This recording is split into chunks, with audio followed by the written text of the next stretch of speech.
Are we rolling? Rolling. Rolling. I was just now looking to make sure that I didn't step on the dog. He's there. He's good. Our little fluffy, hairy friend. Yeah. Simultaneously now.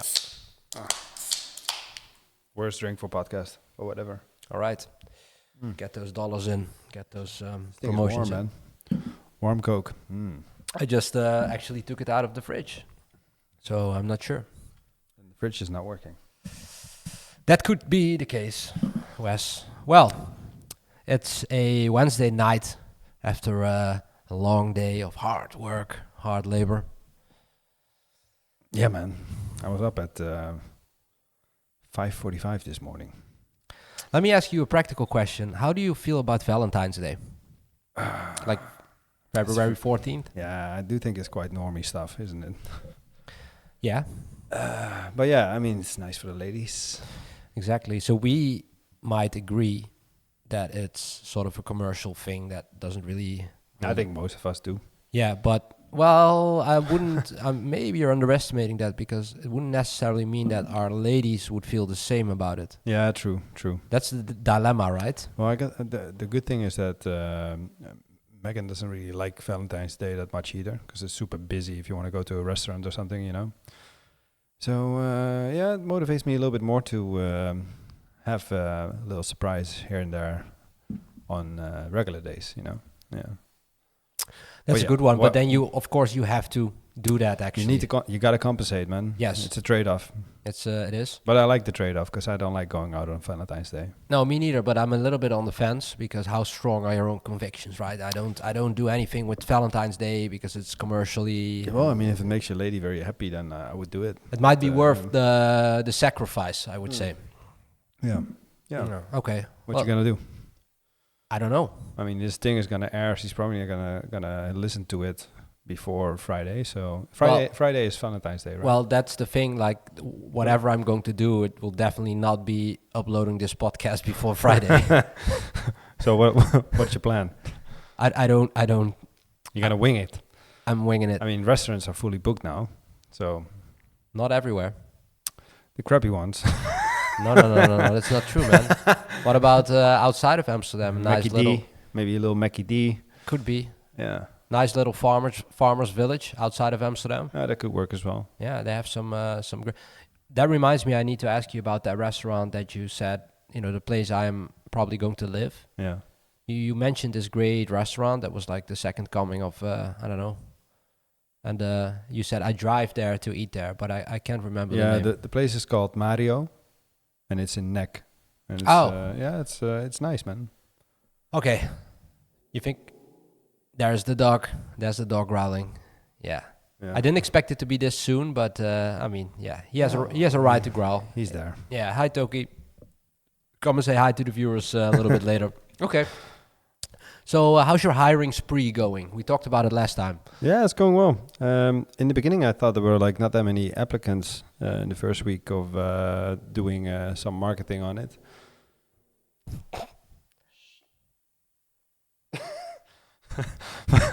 But now it's going pretty well. Yeah, I'm having my afternoons are fully packed with conversations, I noticed, yeah. and yeah, there's some good people. But I also had conversations with people that were already complaining about needing to travel for an hour for their work, and they didn't like that, even though it was like 3 days a week. I'm like, come on, man. Yeah, I had to cut the conversation off. I'm like, how do you even what goes through your mind to say that in the first 5 minutes of a phone call as a quick intro call, you know? And Not a lot, probably, socially speaking. I'm like, man, it's yeah. But apparently, like, people hire a lot of these guys and girls that have that mentality. But yeah, I'm not gonna do that. I don't know. It feels, to put a label on it, feels a bit diesel. I'm like, come on, man. Like, I get it, and I mean, at Elon 5, we don't even care if you come here or not. That's right. When you're in, especially when you're in development or design, you know, I completely understand because I was in myself as well for a long time. You're oftentimes more productive at home, and the office is more like a social thing, you know. Especially when you're a developer, right? Yeah, but both design, development, development maybe a little bit more even. So I wouldn't even have cared, but just to bring that up in the first 5 minutes. Yeah, to bring that up as sort of the unwillingness to, or the being incapable to. Yeah, that sort of pisses me off as well. Like same when, I once had a former agency where I was doing interviews for growth marketeer job opening, and there was this guy like literally said, so one of the questions I asked him, like, hey man, what do you think about us? What do you think about our agency? What comes to mind? He said, well, seriously, bro, I didn't even look at your website, and I was like, okay, we're not a match, man. Because I appreciate the fact that when you're searching for a job that as you should, that you should keep all your options open and have multiple conversations. But, if you can't spend like 2 minutes looking at a website in preparation of your call to at least understand the basics of what we're doing, it was just, hang up the call. Yeah. I haven't been in this position for a long time, but I do remember when I did apply for jobs when I was still young. I always had like the motivation to, when I got if I would be turned down, that the guy interviewing me would at least like in a certain way feel bad about it or something, or felt like something like or respect the effort of you at least, like, dude, I really appreciate you, but you just didn't make it to the cut. But I really like the conversation, yada yada. Like I would prefer that than to be turned down by the reason that you, for example, named just now. Dude. Yeah, I don't know, man, but it's somehow there's a lot of people that still carry this mentality, and I feel the current job market is it's not that good. Like I hear a lot of companies are having a very tough time. You got to step up your game, I guess. But it just surprises me. Good CV, good profile, and then this mentality just doesn't cut it. Well, I think this goes in waves because, of course, for the past couple of years or the past 5 years, I would say, things have been booming, in terms of jobs, need for developers and stuff like that. Yeah. With all the VC money being next to nothing for free, with all the low interest and stuff like that. So that it still comes. I think it still stems from that wave where people had just unlimited choices when you have the right skill set. I have companies seen hiring guys and girls that came straight out of some coding course, boom, in a development position. I'm like, those were some crazy years. Yeah. But that's over. Yeah, I think that's over. Yeah. For various reasons, of course. Not a lot of VC money flowing around anymore, but also, of course, AI. Yeah. Elephant in the room. Yeah. Yeah. Yeah. Well, but it's going well. I talked to some very interesting people, and it's always when you have a good conversation, I have these slots of like 15 minutes for quick intro calls, and then I'll put them through with the right people in the company. I just want to have a little check before I send people to meet with our lead developer or something. But I always have like a little bit of margin of another 15 minutes, and sometimes I just speak for a full half hour and really enjoy the conversation. It brings me joy. When you go, this is actually a good candidate. Nice connection, interesting conversation. Okay, so let's help out our marketing team here a little bit, so they can cut a nice clip of this. So, what do you think are the benefits of joining Eli 5? Why would someone join? And what are the roles that are open? Well, okay, what we currently are hiring is a front end developer, back end developer, a tech lead, a UX designer. There's some new roles that will be opened up, I think, next month. But I just want to make sure I don't do too many in a short amount of time.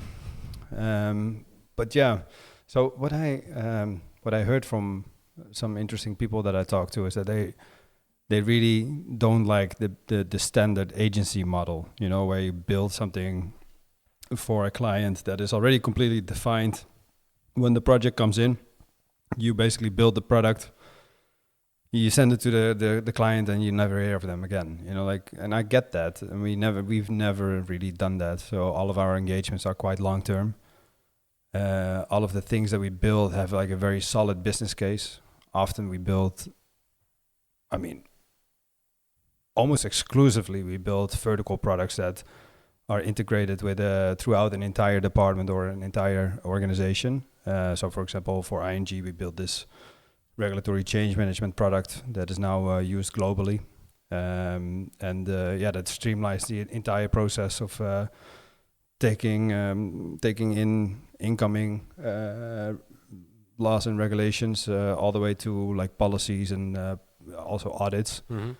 And we do the same for logistics, recruitment. Currently we got some new collaborations in, and they all share that same thing. And what I think is nice about that is that you really have like longer lasting collaborations, And it will take at least 6 months. And if it takes 6 months, then the product didn't get like through validation, and probably had to be shut down. But most cases, I haven't had that for a while. Most cases, it's can last up to like 4, 5, 6 years of working together. And I think most people that I talk to really enjoy that. So you have the, let's say, long-lasting collaborations with also like, I would say ownership of the product. You really participate in shaping the product, both in product and design, in tech. But simultaneously, you also have the opportunities to switch between projects. We take part in very high-level stuff from solution architecture and CTO services, but also go-to-market strategies and execution, funding we help out with. But at the same time, we also dive into the nitty-gritty of things. We really design everything ourselves. We build everything ourselves. We sometimes help our clients when they have a product that is really gaining traction and has a certain level of maturity. We help them with setting up their own in-house team. So it's very versatile, and I think that's what people like a lot about working at Eli 5. Yeah, cool. Good pitch, man. I actually enjoyed listening to it. I think you summarized it quite well. Yeah, I've just gone through this many times today, so yeah. Yeah, ask me anything. So, this is the pitch. This is the actual pitch. No, but this is actually what we've been discussing. Well, no, I think it's valuable for candidates to hear this overview. Yeah, very nice. Yeah. So but I feel like we're going to pull this off. Lots of new people starting in maybe even March, but most likely April. And then we have a second round coming up where we need to hire a couple more people, mostly technical roles. But looking good. But you had some banger of a tweet I saw today. Me? Yeah, 2 likes. Of course. But it said best beat ever. Yeah. Kadunk, kadunk, kadunk, kadunk. Yeah, that's a good sound, eh? 4 to the floor. Yeah, it's a good sound, for sure. Yeah. Tell me. Well, no, it was I posted a little GIF, actually, of the waveform of a recording of our baby. Yeah. Which was still growing and developing. Did they say anything regarding the sex? No. Already? No? They did not. They probably did see. They see so many, She said, the lady helping us said she didn't. Really? Yeah. I asked probably her, to avoid you pushing on it. I don't know the policy because it's a 13-week echo. So it probably, at 20 weeks. But, I also entertained sort of the choice of not wanting to know. Yeah, I get that. Like a couple of generations back, nobody knew. No, true. But I don't know. Yeah.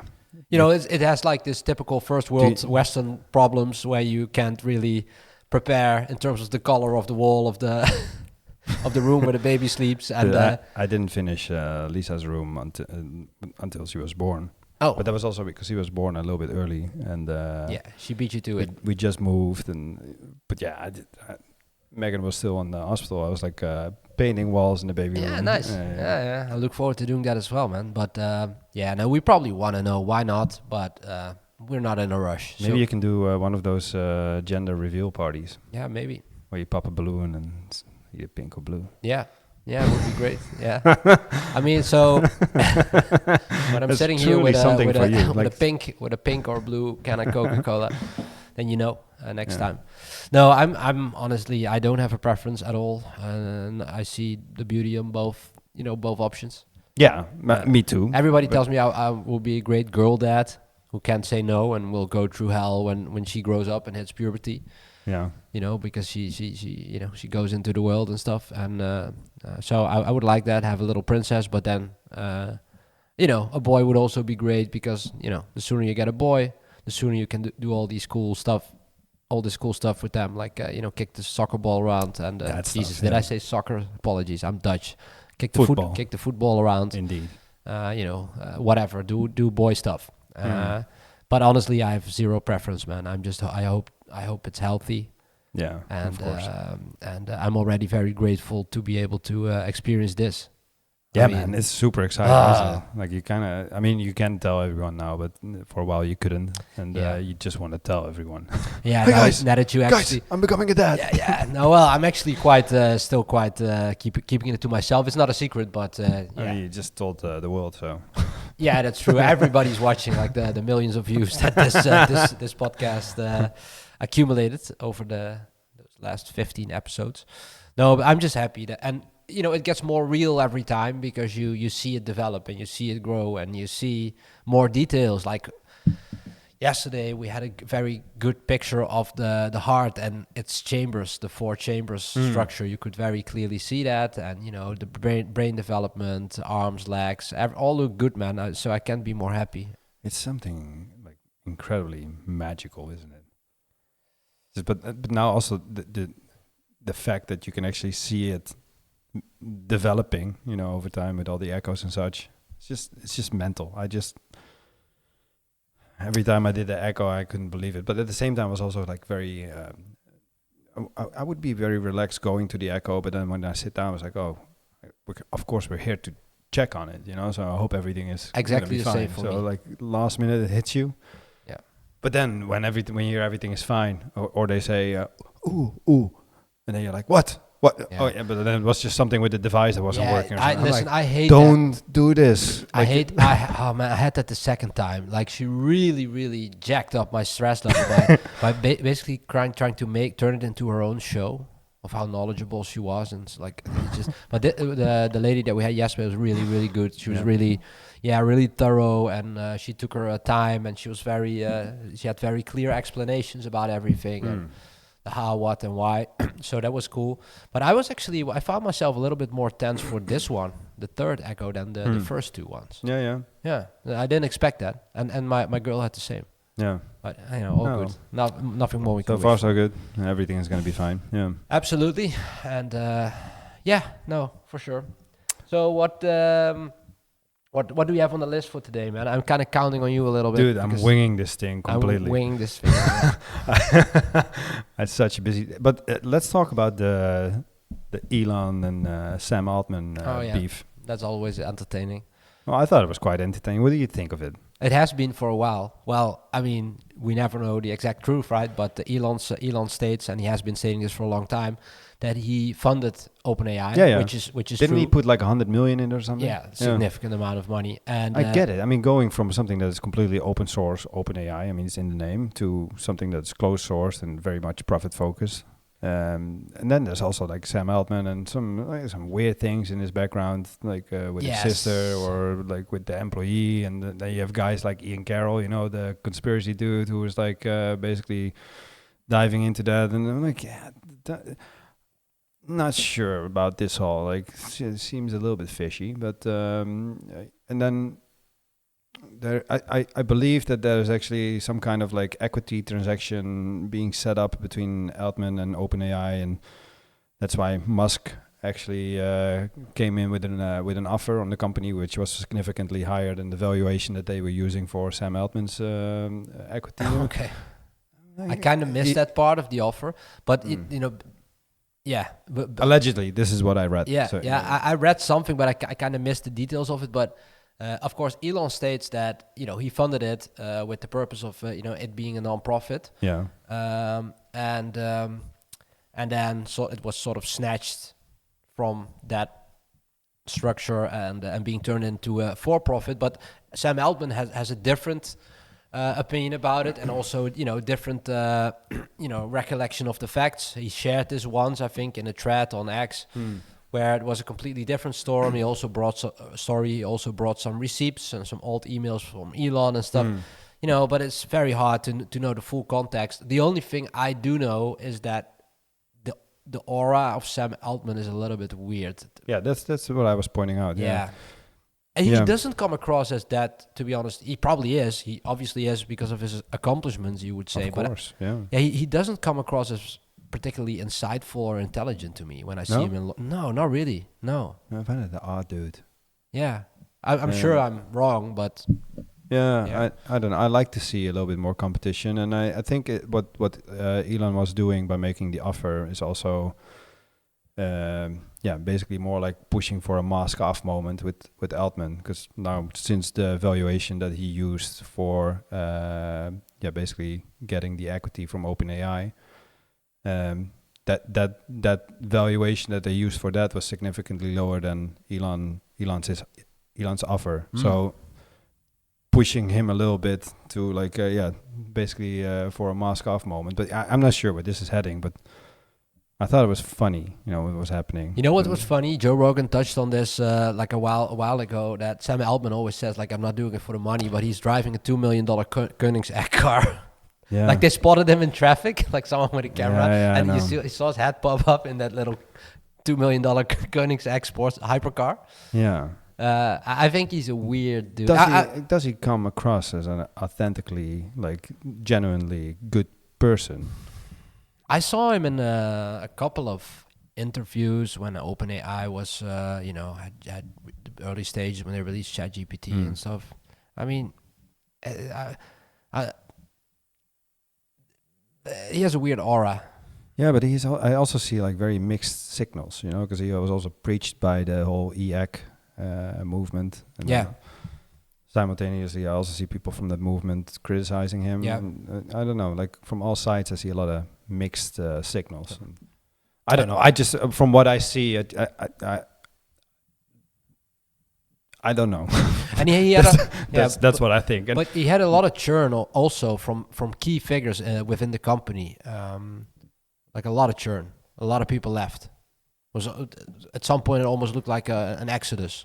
Yeah, but doesn't he also have isn't the board also a bunch of people from pharmaceutical companies and such? I'm not sure. I don't know. Let's check. Not sure if I'm talking bullshit now, but let's check who the board of. Listen. Don't forget they tried to oust him, right? They actually got rid of him for a very brief moment, but then he sort of worked himself back into OpenAI, and they replaced the entire board. He gave an interview about this, I think, with our dear friend Lex Fridman when he was a guest there. You don't remember this? No. You don't remember this? No. Oh, shit. Now, this is something that we have to mention when we talk about that guy. He was actually out. He was out. No, I do remember that. Yeah. Okay. Yeah. Yeah, so, but I kind of lost the timeline there a little bit, because he worked himself back in or something. He got backing maybe from Microsoft or something, and he was back there. Dude, we're now starting to talk bullshit, I think. But yeah, he was out. I don't know how he got back in. Mike, by the way. I don't recall. Yeah. Okay. Anyway, they did build a good product. I enjoy using it basically every day for a variety of tasks. What are you looking for, the board still? Yeah, I'm looking for dude, I cannot find it. Yeah, fuck it. Ask ChatGPT. If anyone knows, it's ChatGPT. Yeah. No, but I mean, they build a good product, right? I like the UI. It does what I ask it to do. It's easy to use. They build a good product. Yeah, I'd say probably the thing that would solve everything is to have some proper competition here. Maybe from Grok, maybe from Claude, whatever. But someone needs to DeepSeek. I don't care, but I do think what I also said a couple of episodes ago. I think this probably will progress towards having very cheap LLMs, just like what you had with server capacity, for example. It's just becoming more of a commodity, and then the things that are built on top of it, that's where the value is created. So in terms of that, I would like to see that happening, and I think in order for that to happen, you need more competition. Sure. So that's why it's good that that Grok and Claude and all these other companies are sticking their beak in, trying to have a piece of the pie. But I again, and we talked about this before. Like UI and UX is so underrated, man, because I don't use Grok. I don't use it at all, and I'm a fan of X and what Elon is doing. You got it on your phone, man. You got the app on your phone. Like, it's quite weird that you don't use it. The Grok app. Yeah. Yeah, but I just don't like the UI. I have the same. When I want to get like something funny out of it, then I prompt Grok. Because I know that it's a little bit more unhinged. Yeah, if you put on fun mode, yeah. But I never get myself to use it. But not because I don't want to. And I have this with other products where I know that they're good, that they have good output, or that they. But it's just if I don't like how it feels and looks, I just can't get myself to use it frequently. You know what I think would already be a very good thing to do for Grok? If they had like some standalone version of Grok. Yeah, for sure. Because I have to go to X and then I open Grok. It's not top of mind for me that I have to sort of. It doesn't feel natural that I have to open a social media app to get to my LLM. Hold on. The Everything app, okay? Yeah, sorry. Everything app. Taking their sweet time with it, by the way. But it's not really happening, is it? Yeah, so until it's the Everything app, I'm just gonna post my unhinged bangers with 2 likes, and if when it becomes the Everything app, we'll see. We'll see about that vision and how soon it's going to be rolled out and in what order. I don't know. But speaking of X.AI, I saw this tweet from a guy I came across, I don't know, multiple times on X. His name is Benjamin de Kraker or something. Sounds like a Belgian name, right? And he was working at X.AI. I don't think in a particularly high position, but he was on the product team. And he tweeted today, I think, that he actually resigned from X.AI because he posted a tweet like a day earlier or 2 days earlier about what, in his opinion, were the best LLMs for reasoning. And then he listed ChatGPT, I think, at 1, Grok 3, which is not out yet, but he mentioned Grok 3 at 2, and I think Claude on 3 or something. And then today I wrote a tweet where they said that they asked him to remove that tweet in order to keep his, or leave. And he chose to leave because he didn't, on principle, he didn't want to remove the tweet. And there were very mixed responses under that tweet because on the one hand, you can say, yeah, good for you that you have your principles and that you feel like you didn't do anything to wrong the company. But there was also a lot of people, including, I think, Bev Bezos, who said, look, dude, the company has a policy. You work for the company, they pay your salary. So if you can't talk about stuff that isn't out yet, because I think it was his public acknowledgement of Grok 3. Okay. I think it wasn't so much that he ranked Grok 3 as inferior to OpenAI. Yeah. However, that would also be a reason for your employer to say, okay, dude, you're literally discrediting our flagship AI product in comparison to our greatest competitor that, by the way, our CEO hates with a passion. So how do you feel about that? So they basically gave him the choice, like, hey, you can't publicly acknowledge Grok 3 yet, so you either remove the tweet or you have to leave the company. And he chose the latter. Yeah, I don't know how to feel about that. I mean, in a way, I kind of agree with Bev Bezos. But, I mean, you do work for the company. Yeah, and pay your salary.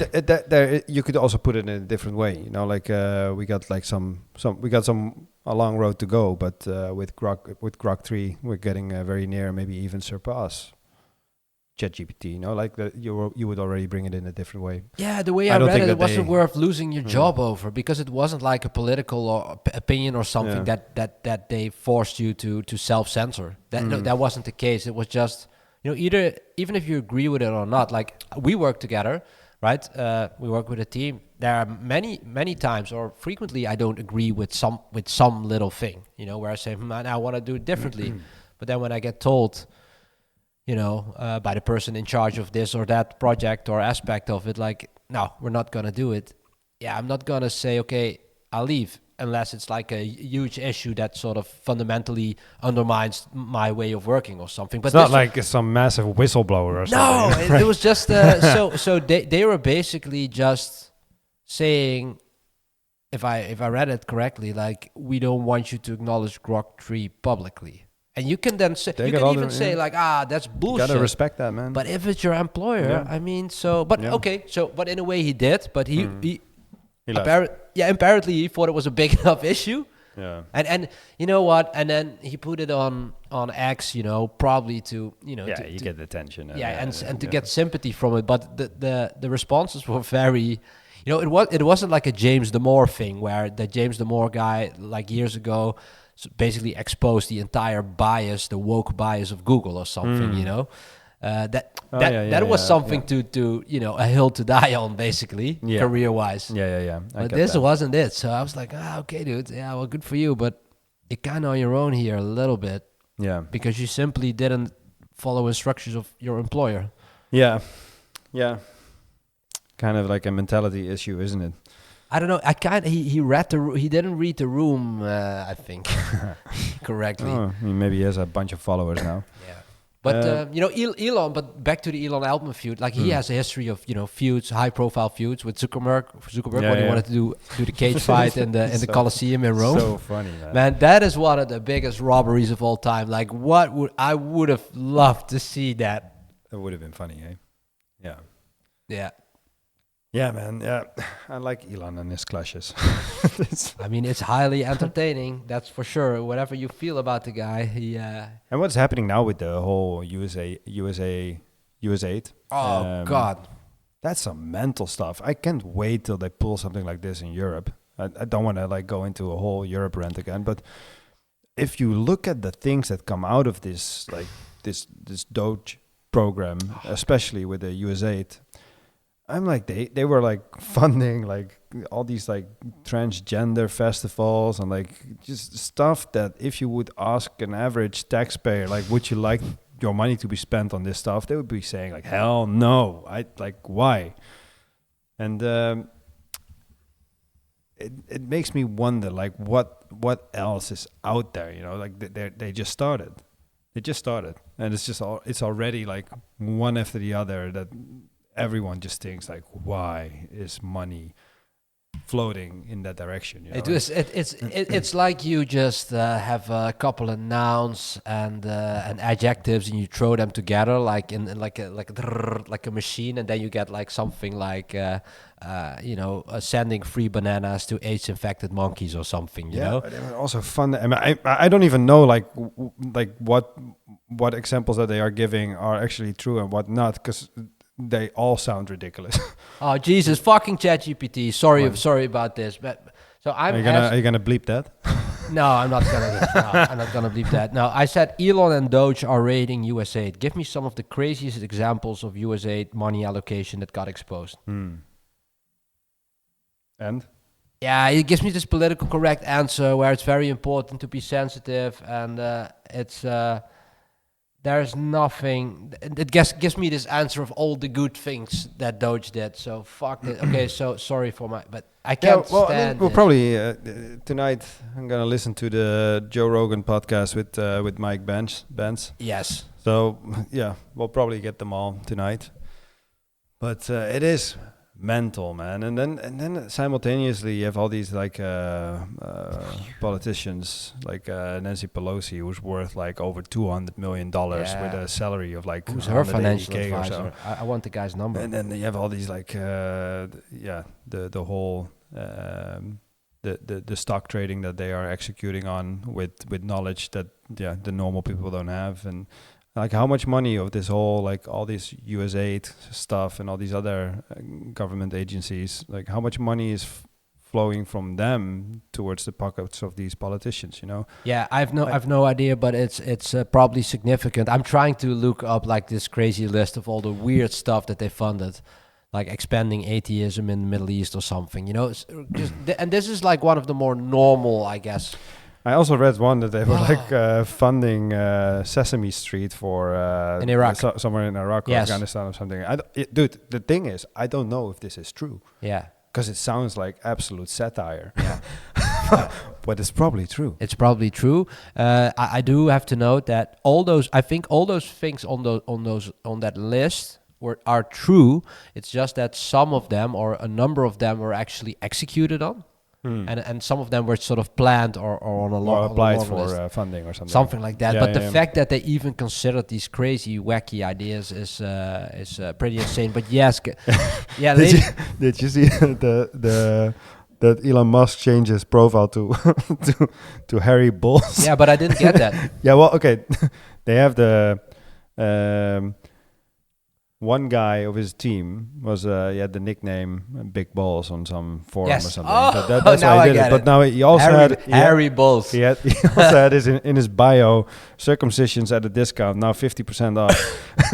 But the reason why he did that was because one of the things the USAID was doing was offering free circumcisions throughout the world. Oh shit! But charging U.S. taxpayers ridiculously high prices. So U.S. taxpayers paid for circumcisions around the world, but then also significantly higher prices than what the market value is for circumcision. Yeah. So yeah, dude, that's just beyond mental stuff, isn't it? Like I kind of find that mental. It's pretty crazy. Yeah, but it doesn't surprise me if you see the state of the culture and where we were living in a clown world. 100%. It's a weird.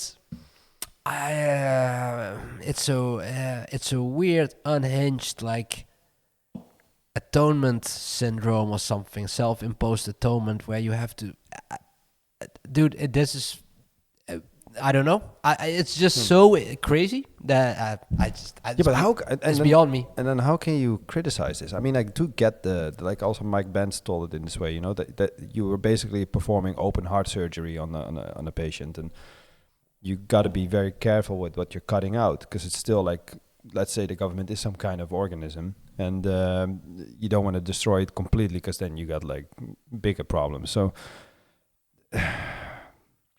I just I see you laughing. You're like, no. I'm just thinking about how crazy all of this is. Yeah.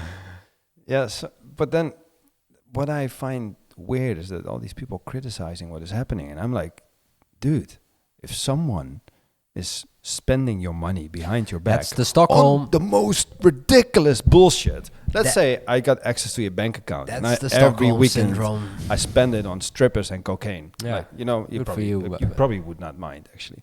But anyhow, that would not be you nice. Right? That would not be a nice thing. And then you got someone pointing that out, and then you get mad at the person pointing it out. Look, that's the Stockholm syndrome speaking, and. You know, it's people just don't believe it is outside of the realm of what they can sort of comprehend. Yeah. So, man, but it's highly entertaining, and I'm looking forward to the Mike Benz episodes. If I have some time left before going to bed tonight, I will probably, listen to it for a little bit, because he's so knowledgeable, and he's such an intricate knowledge of how all these government structures and all these funding structures work, and how it gets covered, and how it gets covered up, and black projects. Yeah, he's been working on this for years. Yeah, he's a very smart guy. It is interesting for him. It is interesting to see him speak now, because he's instead of being absolutely ecstatic, he's quite concerned. Yeah. Because it's happening now, but if we do it wrong, then we might have bigger problems, you know. So controlled opposition. No, he's so knowledgeable that I'm looking forward to his take on this as it is happening, because he has been warning about this and sort of ringing the alarm about this for years. So you would think he's still quite happy that it happens, but there's probably some unexpected consequences, some collateral damage. No, 100%. That he's trying to warn us for. Yeah. Interesting times. Let's see what's going to happen. But I'm all like I've been there for years. All for smaller, more efficient government, and it's nice to see signs around the world of that happening in certain governments. Yeah. And hopefully we get a similar kind of wave here in Europe.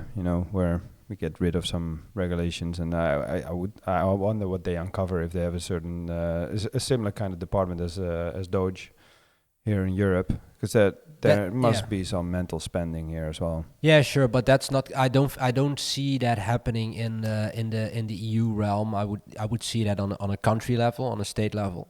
I could see that happening. Maybe Germany. Man, Germany's swinging. It's trending. Some things happening there. Yeah, it's probably not enough. With the whole parliamentary system. The party system, and it's the same as in the Netherlands. It's really hard to really have change, but I see it happening on a nation level, to be honest, and I think that would also be the right way, because it's like domino effect. If it happens, if it happens in one nation state and it gets broadly publicized, you also don't have to. You can't forget that most generations are still living under what is basically an information monopoly. What do you mean with that? Now, what I mean is that, of course, there's the rise of new media like podcasts and all these online and and citizen journalism and stuff. But that is our show. Huh? Our show. Our show, of course, yes, plays a very, very big role in that.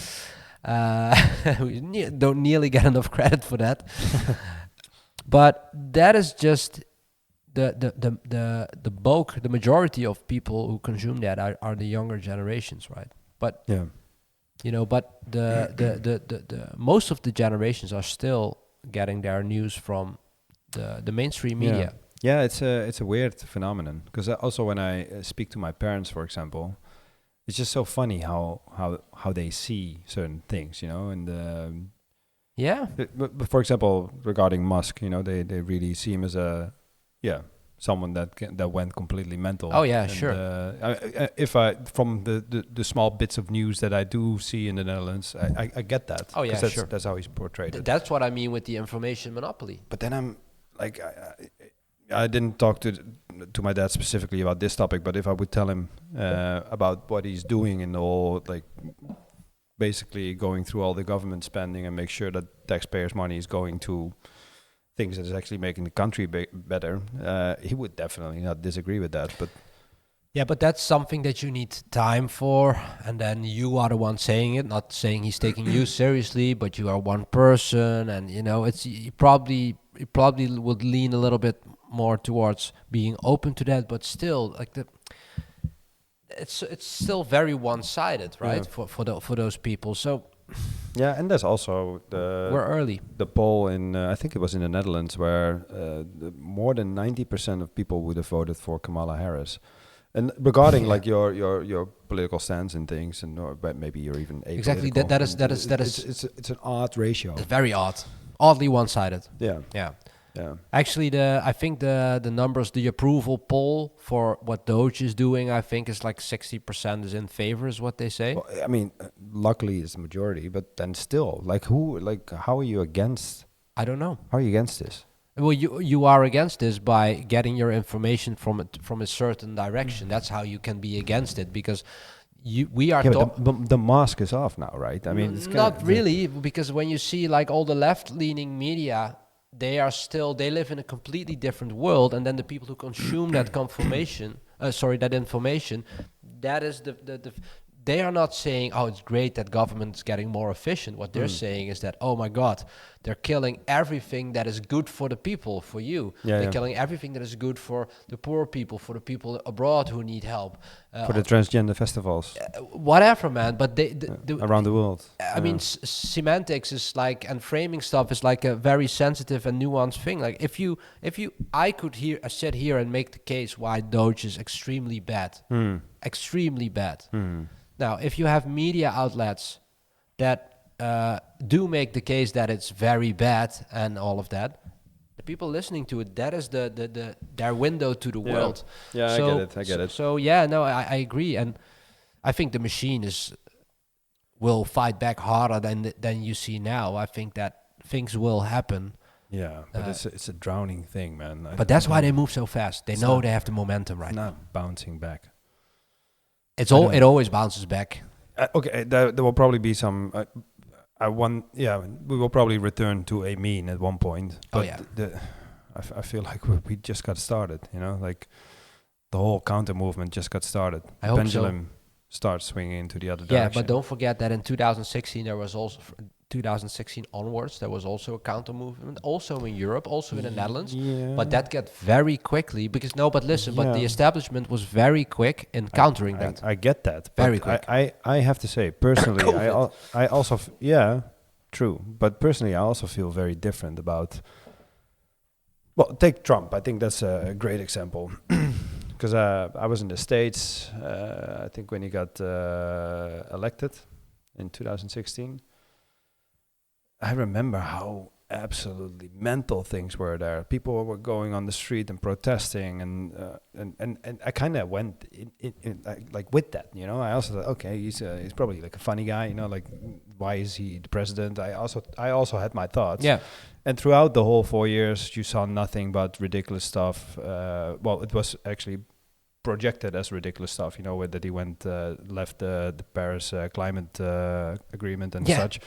In retrospect, not makes a lot of sense. Not actually, a very weird thing, and criticizing NATO and all that stuff. And I think the way I look at these things now, which is 8 years later, a lot of things make a lot more sense now. And I think there was a certain narrative back then, or narratives, that still had like a good grip on people, including myself and including a lot of other people. But I wonder if this can bounce back towards having, let's say the regular mainstream traditional media having a similar kind of power position as 8 years ago. I don't think it will bounce back to that. It's just the rise of all these independent people, name a Joe Rogan or a Russell Brand or whatever. You know, like this. Everyone has their own podcast nowadays. Wink.